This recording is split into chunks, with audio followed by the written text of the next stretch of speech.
tonight, this afternoon, this evening, whatever it is, that this is the fifth part, isn't it? The fifth part of our six-part series on how and what Northborough was thinking and feeling and talking about now, during the Cold War. I mean, the last time we were together, actually, let me stop for a second. And I want to remind all of you that this month is Constitution Month, isn't it? Just so you remember. And I know you've already taken care of business and you've read the Constitution. I mean, after all, it's almost the end of the month, isn't it? So it's Constitution Month. Do not leave home without it. A great document, a good document, a working document. And still in progress, by the way, as we all are, a work in progress. So tonight what I'd like to do, is I'd like to reconnect with our conversation last month, and that is to bring everyone up to speed and to remind us all, that in 1945, that Harry Truman, he didn't know it at the time, as we're looking at it so many years later, that Harry Truman was Commander-in-Chief of the free world, and that the United States emerged as the world's first superpower, armed with the atomic bomb, and ending the war decisively in August of 1945 against the Empire of Japan. And Harry Truman, and I want to focus down on foreign affairs, and we can get all tangled up in domestic affairs as well. But Harry Truman was eager and to bring home G.I. Joe and to bring home G.I. Jane. We've won our war, and now let's enjoy the peace. Take off that uniform and get back to civilian matters. And for so many hundreds of thousands, maybe millions of young men who had served in the war, that they wanted. I've been writing to that gal for three years and 2 years, and I want to go home and I want to marry that gal, and we're going to raise a family and buy a home with under the VA and enjoy the benefits of the GI Bill. The GI Bill, a wonderful thank you, the most generous thank you, that this nation has ever accorded its veterans. It was a terrific. The way I look at the GI Bill, I always like to describe it as the last gasp of New Deal social legislation. A thank you, to G.I. Joe and G.I. Jane. And it transformed the country, didn't it? I mean, it made the middle class. And for Truman to enjoy the benefits of peace, prosperity, and a safer world. And that was not to happen. Very quickly, and this is so Harry Truman, decisive with a capital D, and this is where we're going to pick up the narrative, that Harry Truman, that the only difference between Hitler and Stalin was the size of their mustache. All right, and that's Trumanesque. Franklin Roosevelt would never have said that, but that's something Harry Truman would have said. A true man, from Independence, Missouri, who probably could not get elected today. I'd vote for him. I choose him over others, and we'll leave it at that. And Harry Truman, that suddenly the word getting to him was that Stalin had no interest or no intention of holding elections in Eastern Europe, or when those elections were held, they were very carefully monitored from Moscow, and the candidates were hand-chosen, and any opposition was either shot, run out of town, and certainly was not going to work to oppose any Soviet control of Eastern Europe. See, Stalin at the end of the war, held on to all of Eastern Europe. And the word that was getting back to the State Department and certainly, to Harry Truman and the National Security Council. I mean, that was created in 1947 along with, the CIA and so forth, that Joseph Stalin, was turning all of Eastern Europe into a prison colony. His rule was grotesque. He was turning it into a gulag. And for Stalin, I need to hang on to all of Eastern Europe as a buffer, as a shield, because there will be another attack coming from the West, no doubt about it. And the Soviet people, who had expected, after all their sacrifices, during World War II, I mean, the Soviet Union lost 25 million people, soldiers and civilians. I mean, they won, the Russians won, World War II in Eastern Europe, without doubt. And the Russian people expected some easing of the political repression, some effort to provide consumer goods. Instead, they were told the screws stay on because the West is the enemy. And I'm hanging on to all of Eastern Europe as a buffer, because the next time the attack comes, I'm going to use Eastern Europe as a shield and pick the attack up here on the borders of Poland before it reaches the borders of the Soviet Union. And for Truman, this was not supposed to be the future. So he was unable to bring home and demobilize, all those men, and the Cold War was on.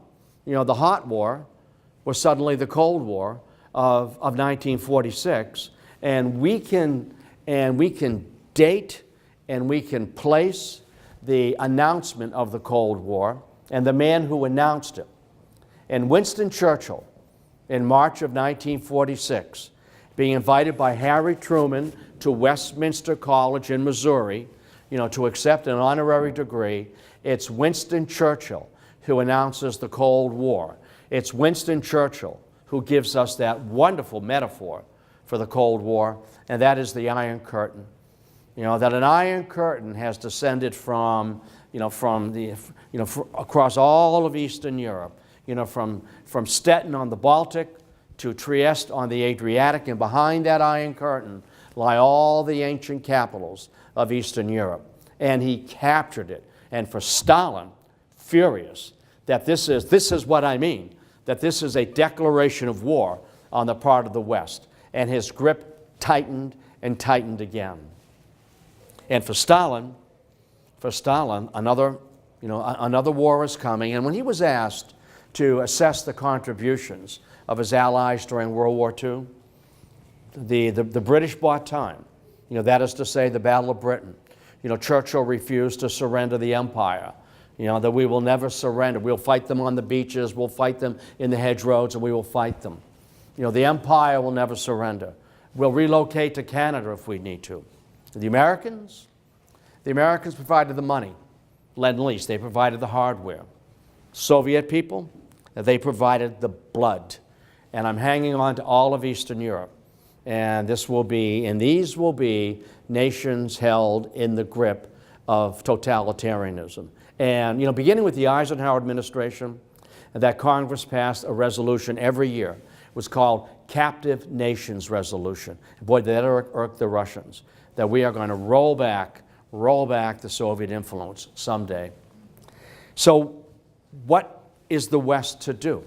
This is completely unexpected. Wartime ally is now wartime adversary. And the man who provided a working policy, a man who provided an answer, as how to deal with the Soviet threat in Eastern Europe, and you may know this name. He was a criminologist, an expert on Russian history and Soviet history. His name was George Kennan. And he was the #2 guy in the American embassy in Moscow. And I just think it's interesting that his middle initial was F for Frost. We're talking about the Cold War. So it's a family name, George Frost Kennan. And Kennan said this is to be expected. Stalin is another czar. And what he's done is he's acting like Peter the Great or Catherine the Great, pushing out the empires of not Russia, but the USSR. And that we need to do temporarily, is we simply have to accept it.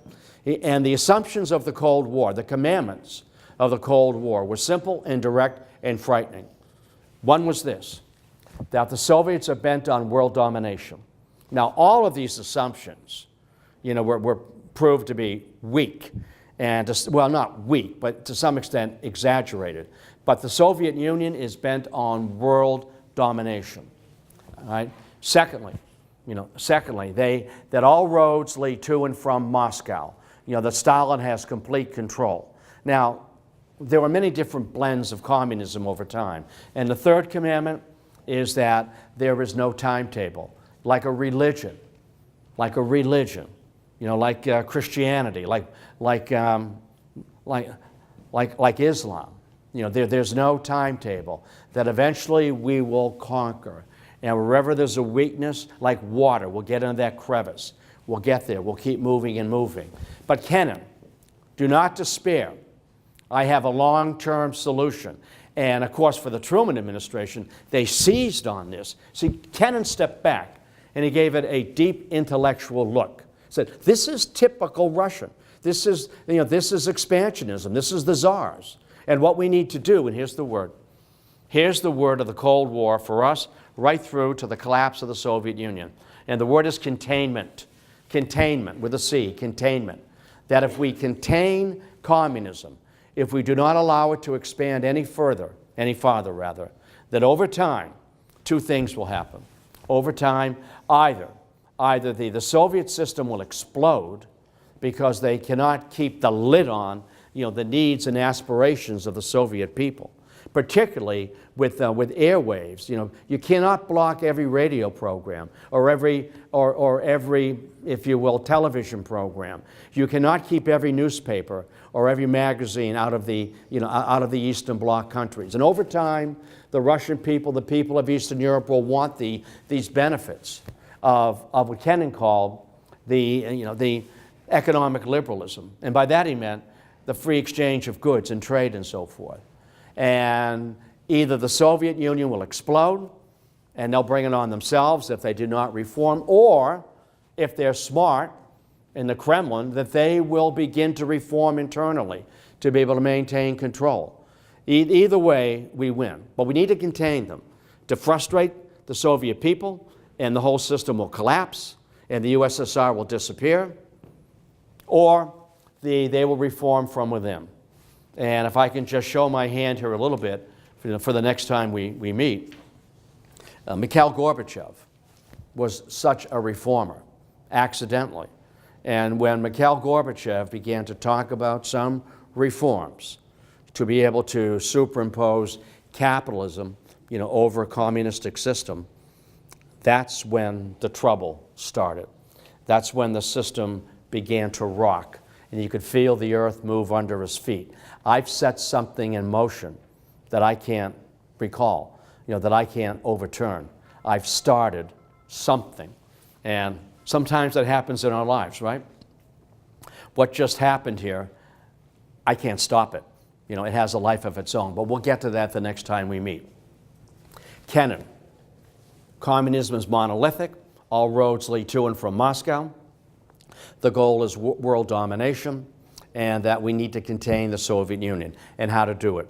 For Kennan, his ideal containment was economic, to show the benefits of liberal economic capitalism, that what the West can produce, all these consumer goods, you see, and that our shelves groan under all the weight of these consumer goods, liberal, democratic capitalism, where people have the freedom to choose, the freedom to worship, the freedom to express their own opinion, the freedom to be able to start a business, the benefits of liberal, democratic capitalism. And the best example he felt of that, with Truman's post-war goals to halt the spread of communism from shifting all the way to the English Channel, was the Marshall Plan. And you may remember the Marshall Plan. Now, the Marshall Plan had two goals. One was to show the benefits of liberal democratic capitalism. Billions of dollars poured into Western Europe. And the other goal of the Marshall Plan, and that is in protecting those democracies in Western Europe, and also in stimulating their economies, that they will buy goods from America. And that will stimulate the American post-war recovery as well. See, Truman feared, and his advisors feared, the return of depression-level unemployment. But if we can generate markets in Europe, and we can generate markets in the United States, that will take the edge off the possibility of another depression-like situation. So the Marshall Plan, economic aid, billions of dollars. And it was offered, and I'm not quite sure how sincere this was, but I know that Stalin slapped the hand of Poland away and slapped the hands of Czechoslovakia away when they reached out for Marshall Plan money. Because for Stalin, you see, if a nation accepted Marshall Plan money, Greece, West Germany, Italy, France, Great Britain, you also need to accept American managers to manage the money, to keep an eye on what's going on. And if the money is well spent, and to keep an eye on cost overruns and so forth, to make sure we get $1 worth of return for $1 worth of Marshall Plan money. And Stalin's so suspicious, and he was so suspicious of everyone. And that if I allow any kind of Marshall Plan money to slip into Eastern Europe, what will follow? CIA, what will follow? American informants, what will follow? Penetration of my empire, and what will follow will be an attack. Because if I allow any American managers, whatever last names they might have, however they try to hide and go underground, they will see the great destruction in the Soviet Union. The Soviets were buried by World War II. There wasn't a brick on a brick, a stone on a stone, for 1,000 miles from the Polish border to the outskirts of Moscow. And if they see how weak we are, it will prompt an attack. So Stalin, there will be no acceptance of Marshall Plan money. But stay tuned. I have a stimulus package, working from Moscow. It's called the Molotov Plan. And there'll be rubles pouring into Eastern Europe. Never happened. American dollars poured into Western Europe, but no rubles showed up with the Molotov Plan. Instead, Soviet tanks, Soviet troops, and an ironclad grip on Eastern Europe, the Iron Curtain. And we all know that phrase, don't we? The Cold War was placed in the vocabulary by a very well-respected journalist, Walter Lippmann. The Cold War and the Iron Curtain. They were the bookends in Eastern Europe, Western Europe rather. For Kennan, economics, the Marshall Plan. But Truman, we need to go a little bit farther here.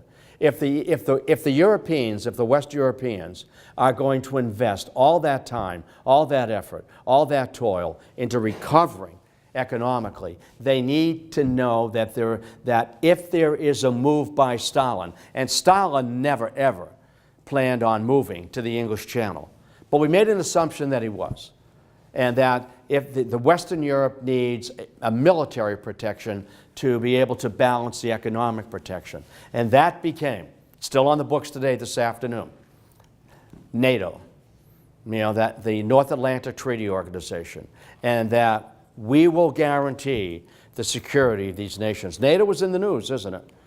Trump, and if they don't pay their bills, we're not going to protect them. Well, Latvia, Estonia, and Lithuania are nervous about that. I mean, they're just a stone's throw, aren't they, from Putin's Red Army? All of this is getting, so much of of what we talk about today and learn about today and read about today, have taproots, don't they, at the end of World War II. That's why one can do an entire 15-week course on the Cold War and take it globally and slow everything down.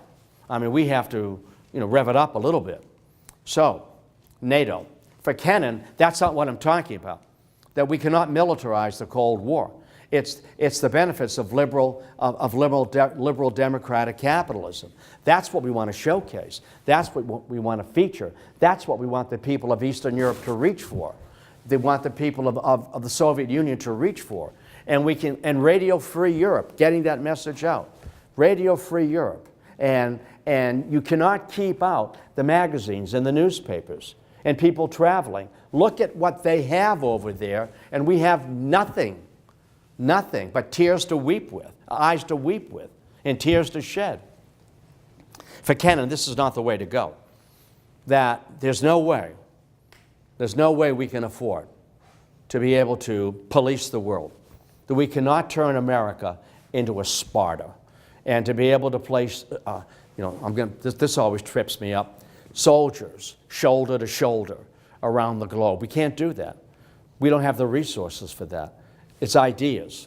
ideology, economics, to showcase, what, as I said, liberal economic capitalism can do.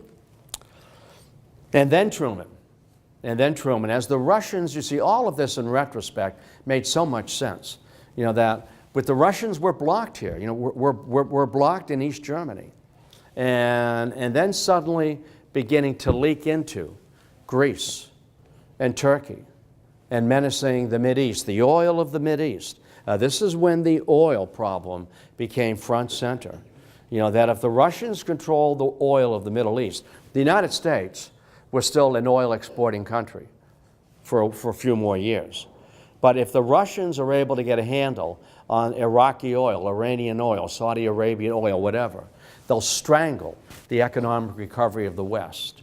So the Truman Doctrine, that if nations in Turkey or in Greece or in other parts of the expanded Near East feel threatened by internal unrest, that we will help them, not with military, not with soldiers, but certainly with economic aid and materiel. And the Truman Doctrine, that we are the only nation strong enough and resolved enough to defend democracy now in its hour of maximum danger. So in the West, we have the Marshall Plan, and we have the Truman Doctrine, and we have NATO. And NATO, 1949. NATO is the tripwire. And it's not a hidden tripwire. It's the best way to think about it. It's a tripwire. It's not in the bushes. It's not in the shrubs. There it is. You can see it. Stretched across West Berlin, stretched across West Germany. If you hit that tripwire, you can expect a full retaliatory response from the United States. These B-29s, carrying nuclear weapons, nuclear bombs, their noses were faced to the east. Their noses were faced toward Moscow. And those aircraft were on the airfields, and we wanted Soviet KGB to photograph them, to see them. They're numbered, and their noses are pointed toward the Soviet Union. The sonic boom is the sound of freedom. Better dead than red.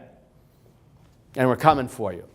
You move, we move. And we're going to come big, fast, and hard with everything we've got. And we'll turn you into a cinder. Stalin knew how beat up Russia was.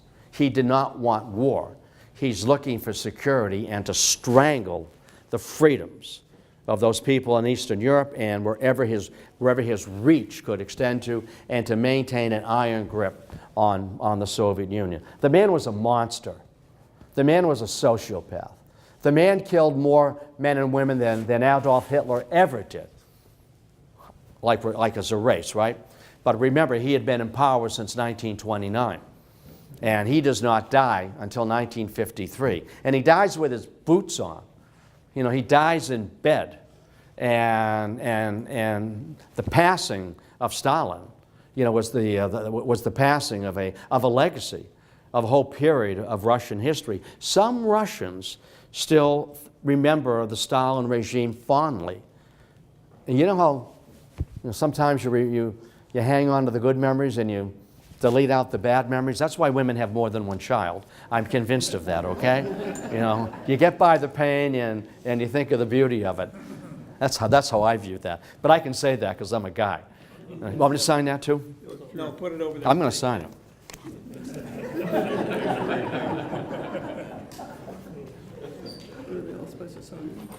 Your name is ready on top.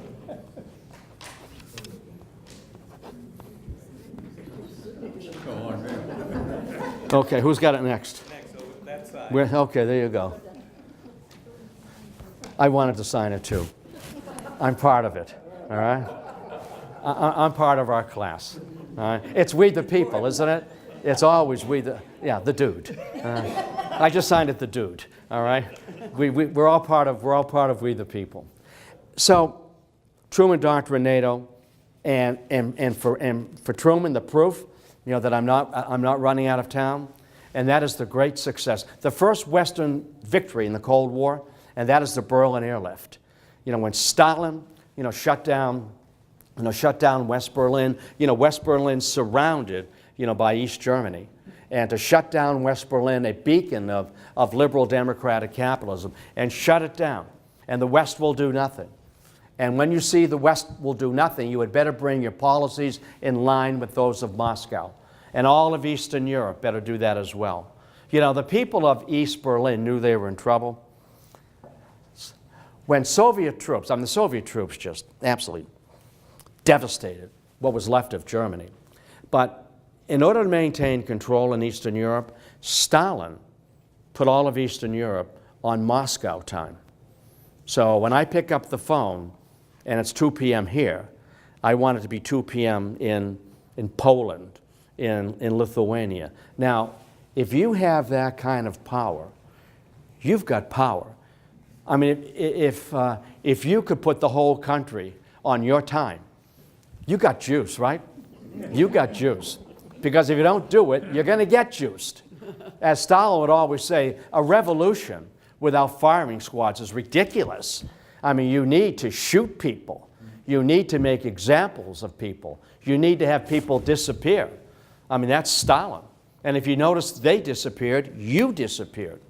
And we've all seen the photographs, you know, that were when people were shot or disappeared into the gulag. And these were all faithful party members. And the airbrush was out, and they got airbrushed out of the picture. And if you notice, wait a minute, I'm still in that picture. I was standing next to, next to Luke or whatever, and you notice that? Well, now you're out of the next picture. You're gone. No, Stalin's great line, until he drew his last breath. No man, no problem. No man, no problem. And nobody asks. Have you ever read by Alexander Solzhenitsyn, One Day in the Life of Ivan Denisovich? Anybody? One? Oh, come on. Come on. It's required reading. It's like reading Hamlet. I don't want to ask that. All right? I know you've read Hamlet or Macbeth. Everybody has. It's part of being a citizen. It is. It's like learning the Pledge of Allegiance. If you're looking for something to read to give you a sense of the Gulag, have you heard of the book? No. Okay. I'm stopping here. All right. One Day in the Life of Ivan Denisovich by Alexander Solzhenitsyn. It's a terrific read. It's about 200 pages, and the key is in the title. It's one day. Not a week, not a prison sentence, one day in a gulag. And the difference between surviving for one more day. It's a story about human survival. It's a story about the will to live. It's a story about helping one another out. It's a story about survival and the spirit. And it's so difficult to crush the spirit. You ought to read it. It's under a couple of hundred pages. You can almost read it at a red light. And it's an easy read. I mean, it's an easy read, and it captures what I'm trying to describe for you. Another book by Arthur Koestler, you may not have heard of this, by Arthur Koestler, is Darkness at Noon. Darkness at Noon. And it talks about the great promise of the Bolshevik Revolution, the noontime, the promise, if you will, the proletariat. Instead, there's darkness, and there's death, executions, and firing squads. And the story is basically a conversation, between the interrogator and the old Bolshevik, the old party member who believed. And they're going back and forth. And you need to confess to counter-revolutionary activities, Lubashov, so that the revolution can continue. You need to give your life so that we can find those who are betraying the spirit of the revolution. Right now there is darkness, but a noontime will come, but you need to sacrifice yourself and say, yes, you were part of the conspiracy to bring darkness to the revolution. It's an interesting book. All it is dialogue, and they're probing and talking, and they know one another. By that I mean they know the big lie. They know the big Pinocchio, and they're playing the big lie back and forth. It's a thoughtful book. It's a disturbing book. It's part of intellectual history. One Day in the Life of Ivan Denisovich is just getting one day. And a good day is when you find a fisheye in your soup, a little bit of protein. That's a good day. That's a good day when that gets ladled out for you. I don't want to lose my train of thought here. So but just to give you a sense of the flavor, there's so much good stuff to read. And rather than reading a Harlequin romance or something, you know, or to watch some goofy television program, and most of them are, and the Red Sox can clinch tonight, by the way. That's not goofy, all right? All right, that's in real time, all right? That matters. That's in real time. I thought you were going to say it was The Berlin Blockade, there's no way that we can feed all the people of Berlin. There's no way we can do it through the air. No way we can do that. And Truman said, we're staying. And we're staying, period. And what began was the legendary and the heroic Berlin Blockade to feed the people of West Berlin. Now, the population of West Berlin, we're not talking about the population of Northborough. You know, we're talking 2 or 3 million people. We're talking about half the population of Massachusetts being fed through the air. In other words, planes landing and everything from coal to flour to insulin to chocolate bars to whatever. And overnight, the enemy, the people of West Berlin and of West Germany, become our Cold War allies. You're on the line. And that's where the tripwire is. And if the Russians cross that tripwire, it's war across the board. And it's going to go nuclear quickly because you've got more troops out there than we do. Everybody knew that. If the Russians move, there's no way we could stop them on the ground with American forces. And very quickly, you know, we're going to have to, you know, get those nuclear bombs out to stop the Russian advance. Everyone knew that. And they were terrified. But better dead than red. All right, the sonic boom is the sound of freedom. And the Berlin Blockade, for over a year, those planes landed round the clock. Every 90 seconds, a plane landing or taking off in West Berlin. The beleaguered city, the heroic city, West Berlin, West Berlin, and Berlin held. And Stalin, one day, simply lifted the blockade. The roads were open, the waterways were open, and the Berlin Blockade had been successful. A great Cold War victory. Harry Truman, you know, reelected in 1948, to everyone's surprise. You know that, right? That whistle-stop campaign. Even his mother-in-law said, Harry, I can't vote for you.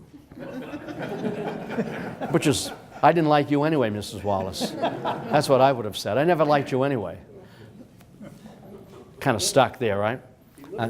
Pardon me? He lived with her. Yeah, he had no choice.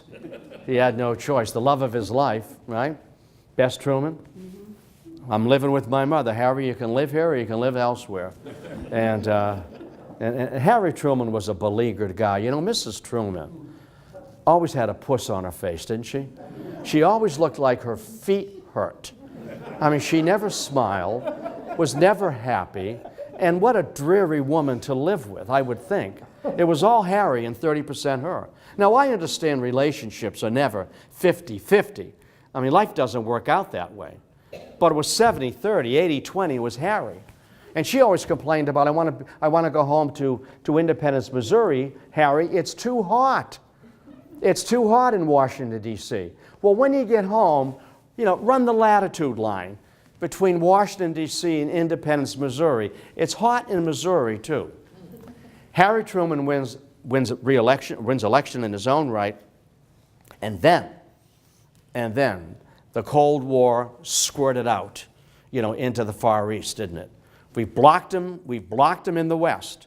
And remember, it comes back to we have no timetable. That Bolshevism is like a religion. It's Christianity. It's Islam. It's, you know, it is inevitable. And suddenly it squirted out, didn't it? In 1949, China went communistic. Mao Zedong. How could this be? How could this be? The good people of China, you know, the good earth, Pearl Bark. How could this be? Well, the answer back home, I'm just going to mention it and leave it. Joe McCarthy. There are enemies. There are enemies in the State Department. There are enemies in the classrooms. There are enemies in Hollywood. There are enemies making foreign policy, and they are if not outright members, card-carrying members of the Communist Party, lip service Americans. It's a great phrase. That's Nixon's phrase about Alger Hiss, a lip service American. Only when it serves your interests, because you serve the interests of the enemy. And of course, Joe McCarthy. You know, one communist on American faculty is one communist too many. One communist in the State Department is one communist too many. And in Wheeling, West Virginia, Joe McCarthy digging deep into that briefcase of his, which had a luminous bottom, holding up a list. I have here in my hand a list. And the list never appeared. Whatever he was holding in his hand was a shopping list. But I have here in my hand a list of 57 federal employees who are working for the federal government and shaping American policy. And sometimes the number got flipped, and it was 75. And sometimes it was 215. It didn't matter. An American senator, politicians don't lie, do they? They don't lie, do they? If a senator says, I have here in my hand a list of 57 people working for the State Department who are shaping American foreign policy, who are not maybe card-carrying members, but they are pinkos. They are fellow travelers. They are sympathetic to the communist cause. And if the Secretary of State will telephone me, Dean Acheson, and this is my number, Dean, and this is where you can reach me, I will share with you those names. The call never came because there was no list. But for the American people, a senator, there's a list, he has names, they tell the truth. They always tell the truth. So that's what we've got going on at home. China goes communistic. Now, China goes communistic in September of 1949. September, hold the date. And you know that I'm not a big guy on dates, a sense of chronology. This is an important bridge here. Chiang Kai-Shek gets run out of China and winds up on Formosa. You know, and we recognize Formosa, you know, as being the legitimate government of mainland China, which was, everyone knew, anybody who was smart enough knew that was a joke, but it's the Cold War. I mean, Dean Acheson privately, Secretary of State Acheson at 3 a.m. of his soul, I wish that Mao Zedong would just roll over Chiang Kai-Shek and Formosa and be done with it. He's nothing but an irritant. They call him Change Kai-Shek, not Chiang, change. All he wants is money from the United States that he steals, but he's not a communist. So I wish that Mao would roll him over, and then we can deal with the reality of Red China. Here's the point. Mao is successful in September, October of 1949. 6 months later, just 6 months later, the Korean War breaks out. Now that the North Koreans, Kim Il-sung attacks across the 38th parallel. And looking at the geography of it, that Korea hanging like an appendix off of China, and the Chinese and Stalin, he didn't urge it at all, but attacking across the 38th parallel to overrun South Korea, an American invention, with its own capital, communism on the march, you see. Communism moved me. And now we need to contain them in the Far East, don't we?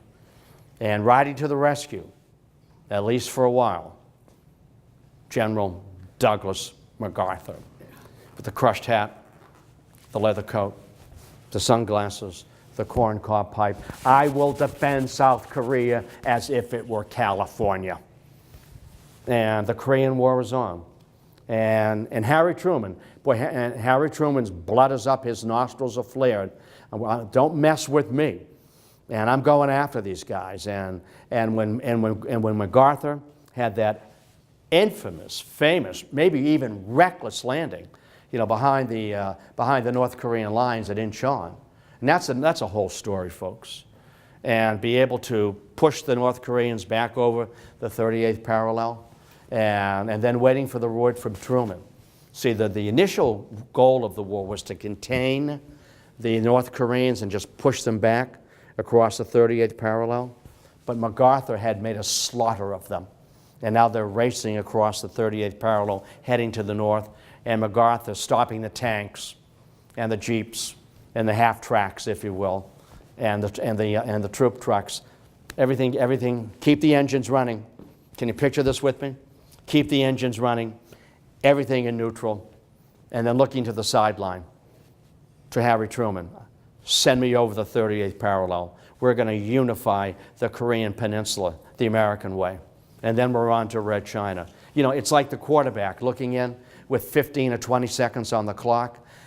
I don't want to kick a field goal and tie this thing. I want to win it. Coach, just give me the signal. Go. I want to win this thing. I've got the momentum. The guys trust me. I want to win this thing.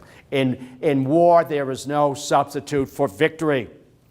And Harry Truman's blood was up, and he glanced across the Pacific. Their eyes met. Their eyes locked. Go. Go. And they went. Just be careful. Don't get near the Chinese border. Stay away from the Yalu River. Yes, sir. MacArthur had no intention at all of staying away from the Yalu River. And what's going to happen is the Chinese communists come in, don't they? You know, at the end of the day, Truman fires MacArthur. That's a great story in and of itself. You know, but we're kind of skating here, aren't we? But we could spend... I'm working on a course. I'm trying to put it together called Duty, Honor, Country. The West Point and America's Generals. You know, and simply to talk about generalship and personality. It's all about personality. I mean, General George Patton, whenever in doubt, attack. That's Patton. Whenever in doubt, that's leadership. Whenever in doubt, attack. And no offense to the French, but Patton, I'd rather be facing a German division than having a French division behind me. All they do is run. All they do is run. That's Patton. That got him in trouble all the time, didn't it? And different type of commanders. It's so much a personality, isn't it? You know, and guys, I served with MacArthur. You get this from guys. I served with MacArthur. You know, I was a tanker with Patton. You know, I get this all the time. You know this. I talk before veterans groups, and that's what they want to talk about. I mean, they want to know the firepower of the 10th Minnesota Division during the Civil War. Are you kidding me? Are you friggin' kidding me? I don't bury that stuff in my head. I'm a big picture guy. You can look that up. You don't need me for that. So 6 months later, it speaks for itself, doesn't it? They're on the move. And now we have another curtain. We have a bookend to the Iron Curtain. We have the bamboo curtain. And behind the bamboo curtain are all these good people of Pearl Buck's good earth. And how do we handle, you know, the situation in the Mideast and the Far East? Now this will be on the Eisenhower watch. We have what's METO. We never hear of it again. We never hear of it much. The Middle East Treaty Organization, METO. Keep the Russians out. We'll talk about that later on. And then in 1954, SEATO, the Southeast Treaty Organization. For the Soviets, they see themselves surrounded, you know, by American military power. B-29s everywhere, attack submarines everywhere, and we're beat up. We don't have a stone on a stone from Poland to Moscow, and these Americans are coming. And there was fear here that if they know how weak we are, you know, that will prompt a first strike, and that'll be it. So for the Russians, they put all their money into missiles and not into toothpaste. And there are very few consumer goods available. Truman accepts a stalemate in Korea. We're still there today. I mean, we still have thousands of troops in Korea, thousands of troops. And that 38th parallel is now it's a wildlife refuge. It's 150 miles wide, I don't know how deep it is. But every endangered species is hiding out at the 38th parallel because nobody goes in it because it's full of bombs and unexploded ordnance and so forth. So it's an absolute garden. It's a paradise of endangered species along the 38th parallel. Eisenhower, elected in 52, November of 52. If elected, I will go to Korea. And that will finally prompt the North Koreans with the prompting of the Chinese. You better cut a deal now with Truman because we're dealing with a 5-star general. We have no idea what we're dealing with here. You know, all we know is that He's just promised, if elected, I will go to Korea. And he did. I'll go to the front lines, I'll put on my Eisenhower jacket, and I'll get my, I don't know if Kay Summersby was with him. She was with him all after D-Day, wasn't she? Every photograph of Ike had Kay in there, kind of. And it looked like they were on their honeymoon, didn't it? They were. They were. And General Marshall said, Ike, people are talking. Your wife is worried. Kay was a good-looking woman. And she was, I'm only his driver. She's only my driver. Really? Baby, you can drive my car, right? See the USA in your Chevrolet. See all of Europe in the Jeep. And so I told Kay, look, get out of the pictures, will you? My wife's getting nervous, and I might not get my 5th star. And there are priorities here. He wrote to Marshall, Eisenhower did, that would he be annoyed if he divorced Mamie Eisenhower? Kay, I want Kay. And Marshall said, you are Supreme Allied Commander. You can't, in the middle of a war, divorce your wife to marry your Jeep driver. Why not? Hey, come on, why not? You know, she moves me in special ways. You can't do that. Get her out of the Jeep, or at least get her out of the photo, and it might risk your 5th star. You know, when I can't make this up. I can't make this up. Eisenhower wore pajamas to bed. Now, I've never been able to figure out why people get undressed and then dressed again to go to bed. I don't get it, but they do. All right? I don't get it. But Eisenhower wore pajamas, and he had the 5 stars right here. I love it. And can't you say, hey, Mamie, roll over. I get the cool sheets. I want the reading light. Show me your rank. You got no rank, honey. I outrank you. Roll over. I'm not sure how often that happened, but I've read it in more than one place. For me, I have to believe that. It's a great story, isn't it? Can't you see that? Mm-hmm. Psst. I want the cool sheets. It's hot here in Washington, D.C. Eisenhower. The Korean War ends. And Eisenhower, his reputation today is soaring as a chief executive in terms of keeping the peace. Only one American soldier was lost in combat, not getting run over by a tank. And that was in the Lebanon invasion, when a Marine soldier was picked off by a sniper. That Eisenhower didn't need the job of being president, but Eisenhower felt duty on a country. In other words, I won my war in Western Europe on D-Day, and I need to keep the peace. I know what a battlefield looks like, and I do not want any part of war. I'm willing to threaten it, but I know there's no winners here in a nuclear war. And he knew that. And Eisenhower, it's Eisenhower, as a few days before he left the presidency, gave us a wonderful phrase. The military, not a wonderful phrase, a thoughtful phrase, an urgent phrase. The military-industrial complex. There isn't a weapon system that the Pentagon does not want to build. And I know, as a military guy, where all the fat is in a defense budget. And I can get out my red pen, and I can cut it, and cut it, and cut it. Pity the next president, who's a civilian. I know where the fat is. And you know what he cut? He cut the Army, his beloved Army. It was too expensive. We need to put our buck into the Air Force, the Strategic Air Command. More bang for the buck, with military, with nuclear weapons. We cannot be Sparta. We need enough money left over for roads and schools and hospitals and libraries and for student scholarships.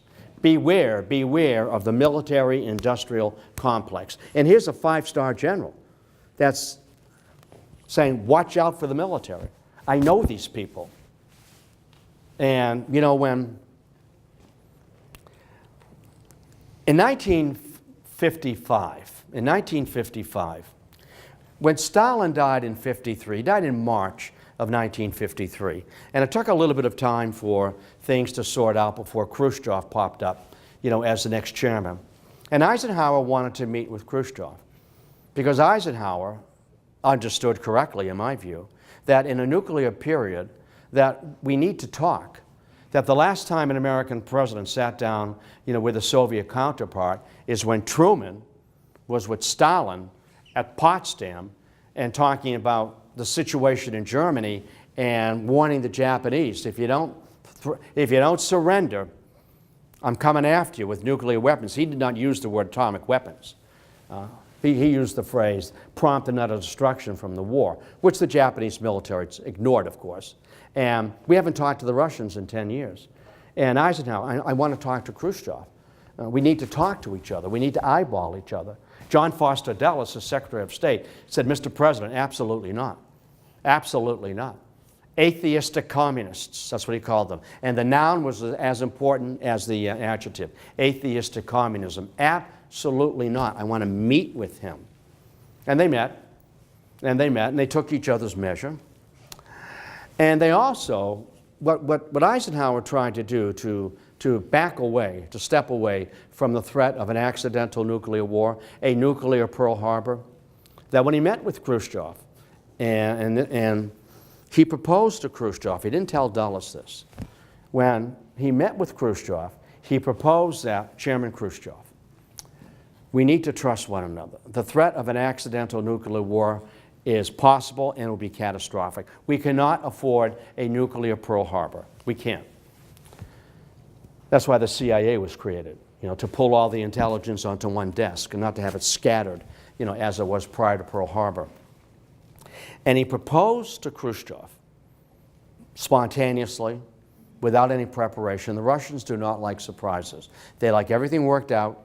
All we have to do is sign it, toast it again, and toast it again, and toast it again, and then maybe sign it again. But he proposed what was called open skies. And here was the deal. Chairman Khrushchev, I will allow Soviet aircraft to fly over any military installation in the United States, anywhere, and take as many photographs as they like of any installation, military base, naval base. So we're not planning a first strike. You can just fly over and over and over and just film it, film it, film it. Open skies. We've got nothing to hide. I'm not going to attack you. But you don't know that. You don't trust me. And I don't trust you either. I don't know you that well. But in return, you will allow American aircraft to fly over any military base, any rocket site, naval installation in the Soviet Union, and film it. So we know that you're not planning a first strike. I mean, Khrushchev was rattled. He was not prepared for that. And, niet. No, niet. He didn't know Eisenhower well enough. And he feared this was a run-up, a ruse to a first strike, particularly when they find out how devastated we still are 10 years after the war. And so what Eisenhower did, since you won't allow me to film it, open skies, I'm going to steal it. And that began the U-2 flights, over the Soviet Union, which are going to result in a real problem shortly. But here's Eisenhower. And as I said, his grades are really coming up, and that we cannot have Eisenhower. We need sufficiency, not superiority in weapons. We will go broke. Sufficiency. That we need monies, as I said, for schools and research and libraries and hospitals and student loans and the interstate system. I mean, one of the great legacies of the Eisenhower years, the interstate system. We just wrapped it up with the big dig, which didn't fix anything. I mean, the traffic's worse than it ever was. And every day I'm on that, I'm not on it every day, but I'm on it enough to say, this is worse than ever. This is a fix. And the interstates were sold, I mean, not only to connect the country, but the interstates so that we can move troops quickly if there's an invasion. And parts of the interstate are laid out in long, straight highways to land planes to get troops in, to get supplies in, to allow people to evacuate the cities. And remember, if I remember, you remember the old civil defense maps? And I loaned a couple out to people, and I never got them back. That happens, and I don't remember who I gave them to. I would loan you my children, all right? Because I know they're going to come back, because you're going to find them annoying. But these were great maps showing the evacuation routes. From Northborough, you'd be heading up, you're heading up 495 into New Hampshire. But guess what? Everybody else would be. Or you're going up the expressway. Guess what? Everybody else would be. Or if you live down in southeastern Massachusetts, well, you head to the Bourne Bridge and the Sagamore Bridge. Guess what? They've been bombed out. They're gone. So, but you look at these, and I used to use them in class. I can't find them. But what? We're going to move all these people to Maine and Vermont? Oh yeah, and it'll be over. It'll be over in 10 days. You might have to wash your hair, and you might have to burn your clothes, but you'll be okay. We'll be able to ride out a nuclear war. What a lie. Eisenhower knew that was a lie, but people needed a placebo, if you will, we can ride this out. Better dead than red. The sonic boom is the sound of freedom. Remember duck and cover? Get under your desk, and put your head between your legs, and I'll see you in some Valhalla, all right? Or how about the great moral question? If you have a fallout shelter in your backyard, and your neighbor wants to get in, do you let him in? Do you let him in? Because you've only got enough food for 10 days. What do you do? Well, that was the big moral dilemma. For me, I know what I would have done. Bottle of Jack Daniels. A card game, and ride it out. There's nothing to ride out. I'll see you on the other side. Remember my face. Remember my voice. Remember the sound of my step. I'll see you on the other side. That's what I would have done. There's no point. Did you ever read the book by Neville Shute, On the Beach? Okay, I mean, where the cloud is coming, and the cloud is coming, and the cloud is coming, and what do we do? That is a moral dilemma as well. Eisenhower knew these things. Sufficiency, not superiority. We need to talk to the Russians. When the French got trapped at Dien Bien Phu in Indochina, and the French, Mayday, Mayday, Mayday from Paris to Washington. Can you bail us out with nuclear weapons? Attack the Vietnamese who were dug in around the hills? Eisenhower, absolutely not. For one thing, it'll destroy French soldiers, the French Foreign Legion, and the whole planning behind Dien Bien Phu was a fool's errand. The way the French general set it up, absolutely not. When in Vietnam, when South Vietnam was, again, very quickly in trouble, and they were looking for help, and Eisenhower brought in General Matthew Ridgway. Matt's a 3-star, Eisenhower's a 5-star. So they had a military conversation, guy to guy, 3-star to a 5-star. Matt, if we get involved in Korea, if we come to the aid of the rescue, what do you think, Matt? What do you think? I'm your boss. I'm Commander-in-Chief. General, 10 years, 1 million men. I have no idea how much money. Thank you very much. That's what I wanted to hear. End of story. I want good, hard, honest intelligence here. Thank you, Matthew. You're going to get another star out of that. All right? And unlike Maxwell Taylor in Vietnam, who told Kennedy, we can win this thing, hands down. Low risk, low cost, low profile. General Maxwell Taylor, whom Kennedy called out of retirement, did not do his job. He told Kennedy what he wanted to hear. And from that will come what used to be, I could always describe it as the worst foreign policy decision in American history, the Vietnam War. That has been usurped by Iraq, Afghanistan, and when all of that will ever end. You know that, don't you? I mean, there will be no victory parades here. There will be no victory parades. And maybe there'll be the Wailing Wall, for the dead of the Vietnam War. 58,000 names on that wall. I know some of those names. And what do I hear when I go there?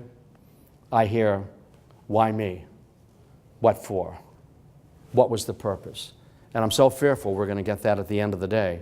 Iraq and Afghanistan. Why me? What for? What was the purpose? And I'm not a defeatist. I mean, I'm not from the People's Republic of Massachusetts. You know that. You know, I'm not from the People's Republic of Massachusetts. You all are. And but you need to plan carefully, and you need to have good. We hear this word, don't we? Temperament. So temperament. I know we're going to wrap it up right here. Eisenhower. I want to meet with Khrushchev, and I want the very first test ban treaty. And Khrushchev wanted it too. And those U-2 flights continued, and those Soviet rockets were getting closer and closer. And Francis Gary Powers was the last pilot up. And this was going to be the last U-2 flight across all of the Soviet Union, photographing everything. You know, with the Kodak lens and actually the land camera, the Edward Land camera, and the Kodak film. Good stuff. Good high resolution. Last flight, because we're going to transfer, that we're going to have the satellites that fly in space. They're just about to come off come out of specs and go into production. And Eisenhower was going to sit down with Khrushchev in May, and the CIA said one more flight. And Eisenhower, no, absolutely not. It's too close to the conference in Paris. And they prevailed upon him. You know, you need that briefing book up to speed. One more flight. Eisenhower's gut was no, we've got enough. Nothing's going to change in 3 or 4 weeks. One more, Mr. President. We haven't lost a plane. We haven't lost a plane. And Eisenhower said, okay. And we know the plane was shot down, wasn't it? And that totally botched up the meeting in Paris, because Khrushchev felt he'd been betrayed. Khrushchev general said, you see this, Eisenhower? He's a snake. You know, you thought he was a good guy, you could work with him, and he sent these flights over. And he sent it over on May Day, which was the day in the Soviet Union, wasn't it, in which we display all of our new weapons. And everybody's standing on the rooftop of the Kremlin, you know, watching for hours, you know, this military parade. You have been duped by Eisenhower, these American imperialists. And Khrushchev didn't want to believe it. And he offered Eisenhower an escape hatch. I know that President Eisenhower did not authorize this. There are rogue elements in the CIA who do not want peace. They authorized it. And he gave Eisenhower a big escape hatch. Fire the CIA director. And Dulles said, can me, put it on me. And then can my number 2 guy, James Bissell. And that way you're off the hook. And Eisenhower, absolutely not. You can delegate the authority, but not the responsibility. And I don't want to play into the hands of the Democrats in 1960. They're not coming after me, but they're coming after the Republican Party. And if I take this escape hatch, they'll say it's time to get rid of these old Republicans. They're not in control. They don't know what they're doing. And Eisenhower is allowing some junior officer to clear a flight over the Soviet Union, which could prompt a Soviet attack. Eisenhower always said, if the Russians were flying over our country without my permission, I'd shoot them down. And I understand why Khrushchev would shoot our planes down, but he can't reach them yet. Those missiles are getting close. They're getting close, but then they're tailing off. But they're getting closer and closer. The U-2 pilots reported that. And Powers, he didn't even like the plane. The plane was a lemon. There had always been mechanical problems with that plane. And deep inside the Soviet Union, you know, he had a fuel problem, and then he got nicked by a rocket. And suddenly, you know, coming down in his chute, and some farmer out there riding around in his Karl Marx tractor, right? Here comes this plane down in pieces. And here comes a guy in a parachute. And that put the kibosh on that meeting in May of 1960. John Kennedy, see, I need to talk faster, but that would ruin it. And John Kennedy, the new frontier, John Kennedy, the youngest president ever elected, the first president of the 20th century, if you will. Next year, 2017, will be the 100th anniversary of the birth of John Kennedy. He was born in May of 1917. Can you believe that? Wasn't it maybe last month, maybe last year that he was president of the United States? So young, so beautiful, so vital, so much possibility. Dallas. And so next year, you know there's going to be an absolute tsunami of books and articles and TV programs about the Kennedy presidency.